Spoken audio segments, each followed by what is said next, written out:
नमस्कार दोस्तों, मैं हूं धर्मेश तीजा। मेरी खेती सच्ची खेती में आपका स्वागत है।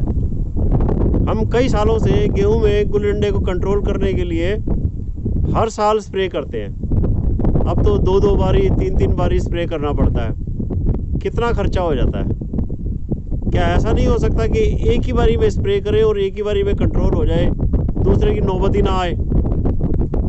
दूसरी बारी स्प्रे करने की ज़रूरत तब पड़ती है जब पहली बार वाला स्प्रे जो है उसमें कुछ गुल्ली डंडे के पौधे, मंडूसी के पौधे बच जाते हैं और पीले होकर दोबारा फूटने लगते हैं, हरे होने लग जाते हैं। तब तक हम खाद भी दे चुके होते हैं। वो खाद जो है उसको भी लगती है और वो तगड़ा हो जाता है। फिर तो उसको कंट्रोल करना बहुत ही मुश्किल हो जाता है, वो अड़ियल हो जाता है। तो फिर हम ऐसा क्या करें कि एक बारी में ही काम हो जाए। कुछ बातें ऐसी हैं जिनका ध्यान रखने से हम कामयाबी पा सकते हैं। हम स्वयं खुद ही डिसाइड कर सकते हैं कि हमें अपने खेत में किस चीज़ का स्प्रे करना है, कब करना है, किस टेक्निक से करना है, कितना पानी लगाना है और डोज कितनी रखनी है। आज हम इसी बारे में डिस्कस करेंगे और किसी न किसी नतीजे पर पहुंचेंगे। स्प्रे करने का समय बहुत ही ज़्यादा महत्वपूर्ण है। जब गुल्ली डंडे का पौधा 2 पत्ती 3 पत्ती अवस्था में हो तभी किसी केमिकल का स्प्रे करें तो वो बहुत ज़्यादा काम करेगा।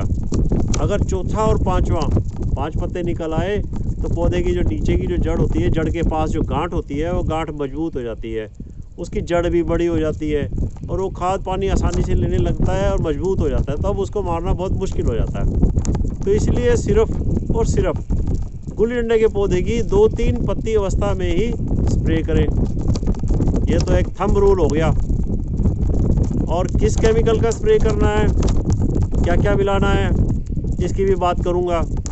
लेकिन पहले थोड़ी सी टेक्निक के बारे में बात कर लेते हैं। आप ये सोचें कि गुल्ली डंडे के साथ हमारी लड़ाई नहीं, हमारा युद्ध है और इस साल हम उसको चित करके ही रहेंगे, कोई कसर नहीं छोड़नी है। गुल्ली डंडे की पौध की गोब जो ऊपर का जहाँ से वो स्प्राउट होता है, जहाँ से नए पत्ते निकलते हैं, तो मतलब जहाँ से पत्ता नया निकलता है तो दवाई उसके ऊपर बिल्कुल सीधी पड़नी चाहिए, ऊपर से नीचे की तरफ पड़नी चाहिए, ताकि उसकी प्रकाश संश्लेषण क्रिया, फोटोसिंथेसिस बोलते हैं जिसको, वो जो है ना वो ख़त्म हो जाए और वो पीला पड़कर मर जाए। तो कुल मिलाकर जो हमारी दवाई जो है वो, कई लोग ना बूम नोजल से ऐसे ऐसे करते, दिखाऊंगा आपको, तो वैसे नहीं करना। तो ऊपर से नीचे जो है ना वो सीधा उसके ऊपर पड़े। तो ये कुछ किसान भाई तो बूम नोजल से करते हैं और बूम नोजल से बिल्कुल नहीं करना। और ये लहरा के ऐसे बंडूसी थोड़ी हो रहेगी। ये तो लहरा के चल रहे हैं।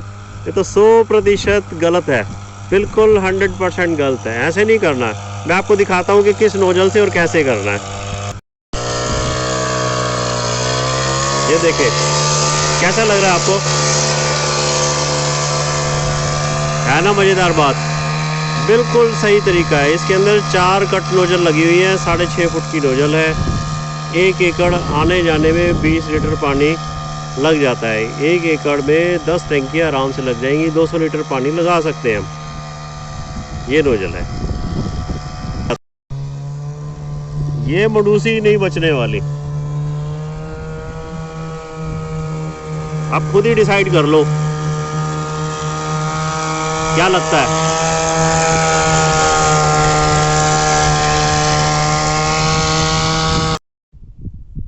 अब असली बात पर आता हूँ कि कौन सा केमिकल बेस्ट है। एक बात क्लियर कर देता हूँ कि जो पिछले साल जो हमने केमिकल किया था उसको बदल कर दूसरा केमिकल करना है, क्योंकि जो मंडूसी बच गई थी उसका बीज पिछले साल खेत में ही गिरा होगा और वह इस साल भी उगेगा। ये देखें, ये 2 पत्ती स्टेज है मंडूसी की।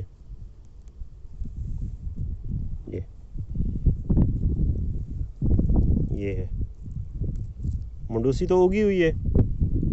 तो मैं ये कह रहा था कि पिछले साल जो बच गया था तो वो उसका बीज इस साल भी उगेगा। इसका मतलब वो गुल्ली डंडा का पौधा पिछले साल वाली दवाई से उतनी ही डोज की मात्रा से नहीं मरेगा।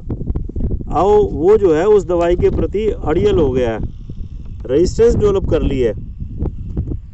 तो अब 2-2, 3-3 दवाइयाँ मिलाकर स्प्रे ना करो, नहीं तो वो 2-2, 3-3 दवाइयों के प्रति भी रेजिस्टेंट हो जाएगा, अड़ियल हो जाएगा, तो कोई और दवाई काम नहीं करेगी। तो एक बात तो क्लियर हो गई कि दवाई बदल कर स्प्रे करना है। पिछले साल अगर लीडर किया था तो इस साल टॉपिक स्प्रे करो, पिछले साल टॉपिक किया था तो एक्सियल करो, एक्सियल किया था तो अटलांटिस करो, या टॉपिक करो या लीडर करो। मतलब कि हर साल वो साल्ट को बदल कर करना है, ताकि हमें रिजल्ट जो है ना, ये देखिए मंडूसी तो काफ़ी उगी हुई है। चलो इसने तो उगना ही है। अब अगर यूरिया में मिला के सेनकोर किया था, वैसे भी अब बारिश आ गई है तो पानी तो हमने बहुत लेट ही देना होगा। सेनकोर यूरिया वाला फार्मूला तो इस साल शायद ही कामयाब रहेगा, क्योंकि तब तक तो मंडूसी बहुत बड़ी हो जाएगी। मंडूसी तो अभी उगनी शुरू हो गई है। तो सेनकोर को टॉपिक या एरियल के साथ मिलाकर इस साल कर सकते हैं। टॉपिक और एक्सियल, सॉरी पहले मैं एरियल बोल गया, टॉपिक व एक्सियल पत्तों पर स्प्रे करते हैं, तो यह पत्तों के द्वारा पौधों में ही घुसती है दवाई। कुछ पौधे छोटे भी हो सकते हैं, इसलिए फवारा ऐसा हो कि धुंध सी बन जाए, छोटा और बड़ा पौधा सारे तर हो जाए, दवाई पत्तों पर गिरे और पत्तों पर ही सूखे। एक बात को और ध्यान देना है कि सुबह सुबह स्प्रे नहीं करना, जब जो ओस गिरी हुई है वो ओस सूख जाए, पत्ते जो है ना सूखे हुए हो और धूप हो, तभी स्प्रे करें।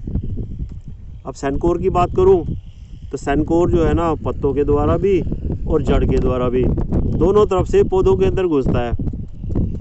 उगने से पहले, गुल्ली डंडे के उगने से पहले या उगने के बाद जस्ट बाद उसको मारता है। लेकिन सेनकोर की ज़्यादा मात्रा गेहूं के पौधे को भी पीला कर देती है, इसलिए ज़्यादा से ज़्यादा पानी का प्रयोग करें और डबलिंग ना हो, ताकि एक तरफ जो हम स्प्रे कर रहे हैं तो वापसी आते हुए उसके ऊपर दोबारा स्प्रे ना पड़े।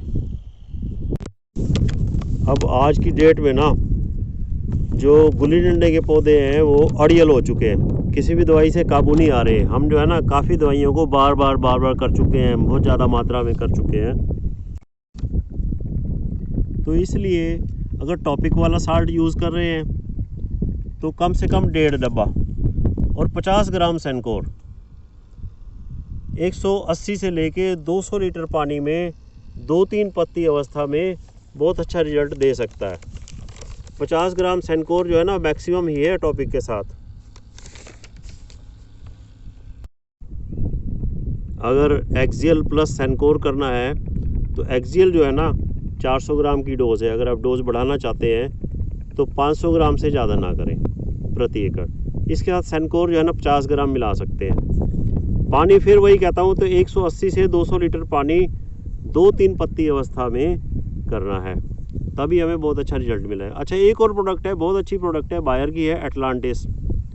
एटलांटिस जो है ना वो 2 पत्ती से लेके बड़ी अवस्था में भी की जा सकती है, लेकिन इसके लिए एक ध्यान यह रखना है कि भाई ज़मीन जो है ना वो गीली नहीं होनी चाहिए, ज़मीन में मॉइस्चर ज़्यादा नहीं होना चाहिए और पानी बहुत ज़्यादा यूज़ करना है। इसका डबल स्प्रे तो बिल्कुल ही नहीं होना चाहिए, नहीं तो कणक तो बिल्कुल ही मर जाती है, सड़ जाती है। धूप हो तभी स्प्रे करें। इसके साथ कोई सेनकोर मिलाने की ज़रूरत नहीं है, ये मंडूसी को भी कंट्रोल करता है और चौड़े पत्ते वाली खरपतवार को भी कंट्रोल करता है। इस साल 15-16 नवंबर की रात को, दिवाली से अगले दिन, नॉर्थ इंडिया में अच्छी बारिश हुई है। आपने देखा भी, मैंने दिखाया है, गुल्ली डंडे का जमाव जो है ना अभी से ज़्यादा हो गया है। ये मेरी जो बिजाई है 2-3 नवंबर की बिजाई है, और वैसे तो ये 20 दिन हो गए हैं, इसको 19 दिन हो गए। तो अभी मुझे नहीं लगता कि 10-12 दिन मैं इस पर पानी लगा सकूँगा। तो अगर पानी लगाने के बाद स्प्रे करूँगा तो वो मंडूसी बहुत बड़ी हो जाएगी। तो स्प्रे तो हमें पानी लगाने से पहले ही करने पड़ेंगे। इस बार स्प्रे हमें जल्दी करने पड़ेंगे, क्योंकि 2-3 पत्ती अवस्था पहले ही आ जाएगी। मैं अपने खेतों में 2-3 दिनों में, 4 दिनों में स्प्रे शुरू कर दूँगा। तो अपनी अपनी नोजल्स की तैयारी पहले से कर ले, दवाई का डिसीज़न पहले से कर ले, कोई चूक ना हो जाए। तो मेरी आपसे ये गुजारिश है कि आप सावधानीपूर्वक सही टेक्निक से मन लगाकर अपने सामने स्प्रे करवाएं, रिजल्ट मिलेगा। और मेरा ये प्रयास, मेरी ये वीडियो आपको पसंद आई हो तो इसको लाइक करें, शेयर करें, कमेंट करें। आपके कोई सुझाव हो वो वेलकम है। आपके कोई क्वेश्चंस हो वेलकम है, मैं ज़रूर अटेंड करूँगा।